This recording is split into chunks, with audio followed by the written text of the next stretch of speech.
Il faut être désormais disponible pour ton ou ta partenaire lorsqu'elle a besoin de toi. Je vais dire sexuellement. Coucou tout le monde, j'espère que vous allez bien. Moi, je vais super bien. On se retrouve aujourd'hui pour une nouvelle vidéo sur les choses à savoir avant de se marier ou les choses à prendre en compte avant de se marier. Si c'est ta première fois de voir ma tête, je me présente, je suis Falia. Ici sur la chaîne, on fait des vidéos beauté, astuces beauté, divertissement et on parle des faits de société. Si ce sont les thèmes qui t'intéressent, je t'invite à t'abonner, à commenter, à liker, à partager, ainsi que de cliquer sur la cloche de notification afin d'être au courant de chaque fois que je mets une nouvelle vidéo en ligne. Voilà, avant de commencer, avant d'entrer dans le vif du sujet, il faut d'abord liker la vidéo. Tu as liké, c'est fait. D'accord. Et la première chose à savoir avant de se marier, c'est que après le mariage, le couple doit continuer à vivre. Ceci dit, il ne faut pas concentrer tous les moyens financiers à l'organisation du mariage. Parce que oui, c'est durant le mariage, dans la célébration, vous êtes nombreux, vous êtes en famille et tout. Mais après le mariage, vous vous retrouvez deux places. Et là, la réalité vous rattrape. Donc, il faut énormément réfléchir au budget de votre mariage. Et personnellement, je ne suis pas d'accord pour les gens qui empruntent, qui font du crédit pour l'organisation du mariage. Le mariage doit être entièrement financé par l'argent qu'on possède déjà. Voilà. Parce que après le mariage, pendant que vous serez en train de vivre, de rembourser les dettes, les gens qui sont venus célébrer avec vous, qui ont mangé, qui ont bu, qui ont fait de la fête et tout, seront chez eux, hein, tranquilles.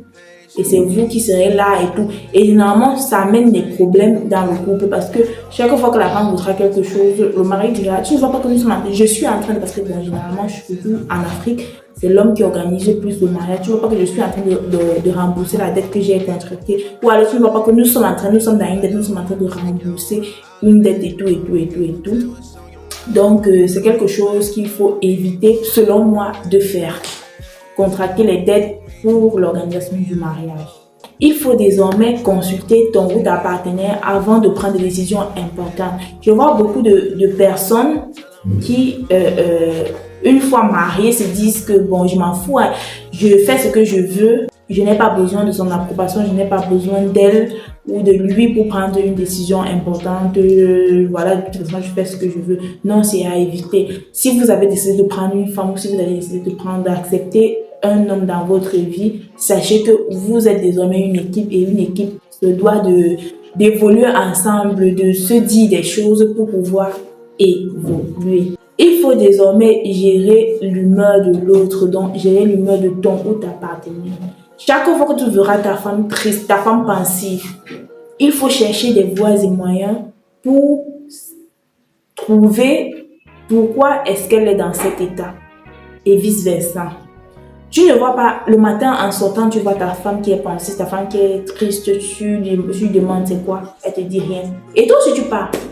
Il faut essayer de mettre des stratégies en place pour la faire sortir de sa coquille, pour la faire se libérer, pour la faire parler, pour la faire se confier à toi et vice-versa. Ne faut pas te dire, elle a dit qu'elle n'a rien et effectivement, pourtant tu sais qu'elle ne va pas bien, pourtant tu sais qu'elle ne se porte pas bien. Il faut être bienveillant, il faut être attentionné, il faut être présent pour l'autre dans les moments difficiles, dans les moments de manque de prise de décision. Il faut être là. Il faut être désormais disponible pour ton ou ta partenaire lorsqu'elle a besoin de toi. Je vais dire sexuellement. Et même dans le cas où tu n'es pas disponible, où tu n'es pas vraiment dans ton assiette, tu es indisposé ou alors tu es fatigué, il faut trouver un moyen moins agressif pour l'exprimer. Tu ne vas pas dire à ton homme qui vient vers toi, je suis fatiguée, tu vois pas que j'ai travaillé toute la journée, tu vois pas que quand je suis rentrée du travail, je me suis occupée des enfants ou je me suis fait ceci, j'ai fait ci, j'ai fait ça. Non. Tu dis juste, bébé ou chérie, Présentement, je ne me sens pas très bien, je suis un peu fatiguée, donc je ne vais pas donner le meilleur de moi. Mais si ça te dit, on peut remettre très tôt le matin à 4 heures, ou alors on peut remettre ça même dans une heure de temps, le temps que je me repose un tout petit peu et tout. Et vice versa. Tu vois un peu, tu vas pas tout simplement rejeter ton nom comme si c'était une peste. Non, c'est un besoin naturel qu'il a envie d'exprimer et qui d'autre que sa femme.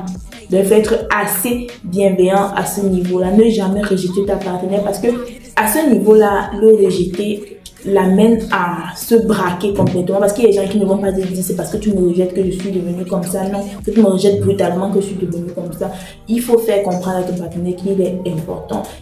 Tu as vraiment envie de lui, mais la fatigue ou alors quelque chose te tracasse, tu ne peux pas te donner à fond. Il faut désormais, ça c'est une partie, les gens vont me jeter les pieds.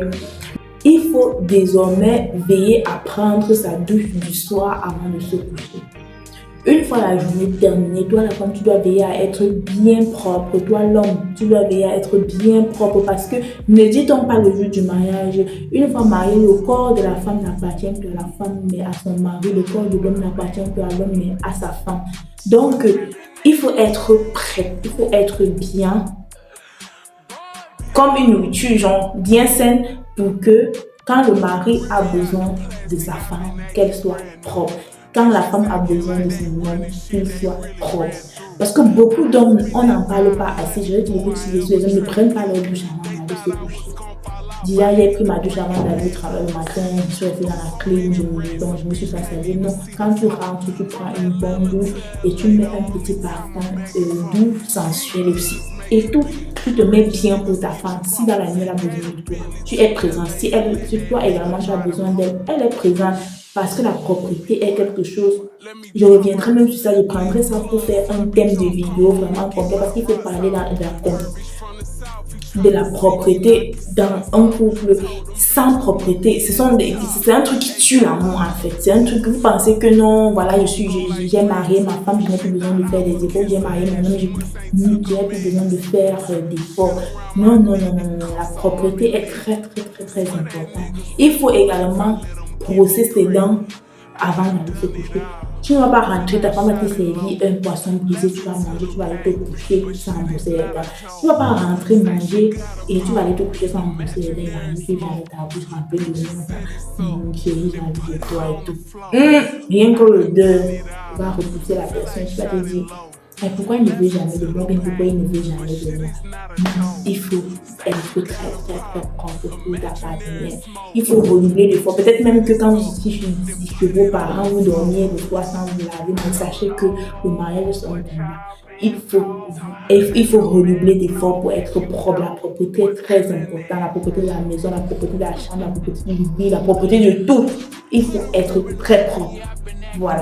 Il faut également une très bonne communication pour ce qui est de la gestion des finances. Très bon nombre de couples ici ne savent pas ça.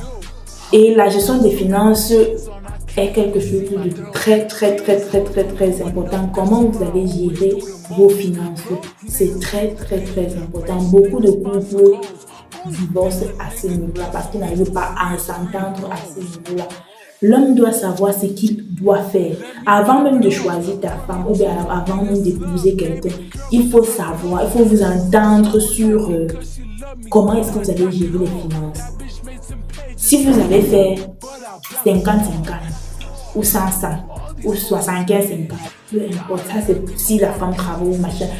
Il faut être d'accord, il faut être très très très d'accord sur ce point-là. Donc prendre une décision ferme. Voilà. Si l'homme décide de faire lui seul, de prendre, de se comporter en homme dit et faire genre, ma femme n'a pas à dépenser son argent, moi je prends tout les charges, tant mieux. Si vous voulez faire 50-50, dites-le. Si vous voulez faire, voilà, dites-le. Et chaque fois que vous voudrez prendre une décision importante avec les finances, il faut consulter votre partenaire. Vous avez quelque chose à faire, à réaliser, demandez à votre partenaire, consultez votre partenaire, mettez votre partenaire au courant. C'est très très très important. Il ne faut pas faire des choses en catimini, des choses seules comme si vous vouliez faire vos choses seul, il fallait rester célibataire. N'allez pas prendre l'enfant d'autrui, n'acceptez pas l'enfant d'autrui pour ensuite dire que non, moi je fais mes choses, je fais ce que je veux. Tu ne fais pas ce que tu veux parce que tu as décidé de former équipe. Il faut toujours veiller à l'image de l'autre. La femme doit savoir qu'elle doit prendre soin de son mari, de son physique, de ses vêtements. Elle doit prendre soin de lui, être son conseiller vestimentaire, être pointue ou alors, comment on dit, être très regardante quant à ce qui est de l'image de son mari. Et le mari doit également veiller à l'image de sa femme. Toujours veiller à ce qu'elle ait ce qu'il faut, quand il faut et où il faut. Il faut toujours veiller à ça. L'image de l'autre. Quand je ne suis pas là, tu me représentes. Quand tu n'es pas là, je te représente. C'est très important. C'est pour ça qu'il faut vous marier avec des personnes que vous aimez, des personnes que vous voulez voir réussir, que vous voulez élever. Voilà. Il faut toujours être très à l'écoute de l'autre. Si ta femme vient vers toi, bébé, chérie, maman, j'ai tel problème ou je veux telle chose, ne dis pas, attends, la maman, tu as toujours les soucis, tu déranges trop. Ou alors quand ton homme veut te parler, fais un reproche, je n'aime pas telle chose, mais tu n'aimes pas toujours, je n'aime pas toujours tout, non. Écoutez et prenez en considération. Même si ça ne vous arrange pas, dites-lui, chérie, j'ai compris, bébé, j'ai compris, je prends ça en considération. C'est ça aussi faire des compromis.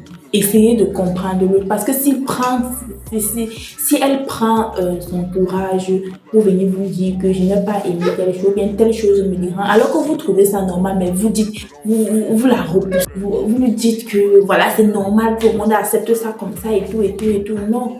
Il faut comprendre l'autre, il faut être à l'écoute de l'autre, revoir les priorités, revoir, voilà, si elle se plaint, c'est parce qu'il y a un problème. S'il se plaint, c'est parce qu'il n'a pas trouvé ça bon. C'est parce que malgré que je trouvais ça bien, lui, pour lui, c'est pas bien. Tu vois un peu, essayer de trouver le juste milieu avec lui, avec elle.